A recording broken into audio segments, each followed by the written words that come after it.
جو عدالتوں کے اندر اگر کسی قسم کا کوئی بھی ایسا معاملہ ہوتا ہے کہ پولیس ملازمان کی کسی ملی بھگت کی وجہ سے کسی شخص کے اوپر، کسی ملزم کے اوپر یا مدعی کے اوپر کوئی حملہ آور ہوتا ہے،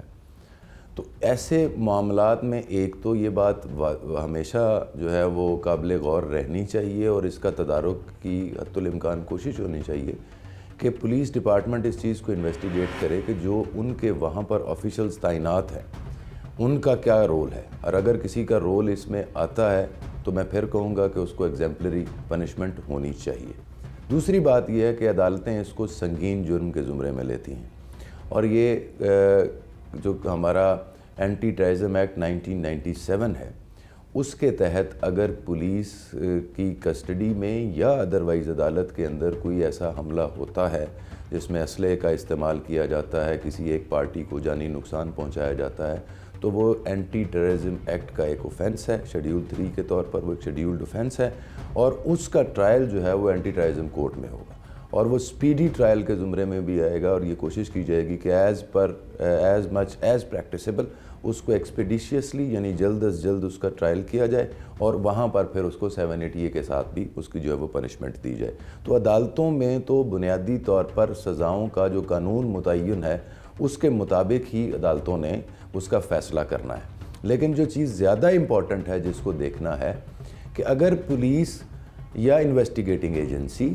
جو بھی اس کیس کو انویسٹیگیٹ کر رہی ہوگی، وہ انویسٹیگیٹنگ ایجنسی اگر اس کے اندر سکم چھوڑ جائے گی اور اس نیت کے ساتھ چھوڑ جائیں، میں یہ نہیں کہتا کہ ہر دفعہ اس نیت کے ساتھ چھوڑا جاتا ہے، لیکن بعض اوقات ایسی چیزیں بھی دیکھنے میں آئی ہیں کہ اپنے پولیس کے ملازمین کو بچانے کے لیے اس کے اندر لوپ ہولز چھوڑ دیے جاتے ہیں، جن لوپ ہولز کا الٹیمیٹلی اس کو فائدہ ملتا ہے، اور عدالت نے جو مرضی ہو جائے،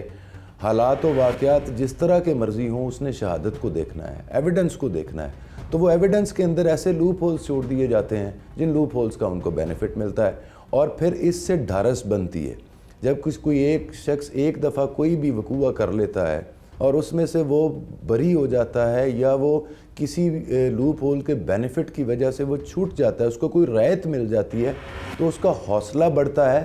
وہ ایسا نہیں ہوتا کہ وہ دوسری دفعہ وہ offense ریپیٹ نہیں کرے گا، وہ کہے گا کہ یہ روٹین کی بات ہے، پہلے بھی ہوا تھا، فلاں کے ساتھ بھی ہوا تھا، وہ اس میں سے نکل گیا ہے، میرے ساتھ بھی اگر ہو جائے گا تو کوئی اتنی بڑی بات نہیں۔ اس لیے الٹیمیٹلی یہ ساری کی ساری رسپانسبلٹی سیلف اکاؤنٹیبلٹی کے پرنسپل کے تحت ایک ڈسپلنڈ فورس کو ہی اس کے اندر آنا پڑے گا، اور ڈسپلنڈ فورس کو اپنی خود احتسابی کے اوپر زیادہ زور دینا پڑے گا۔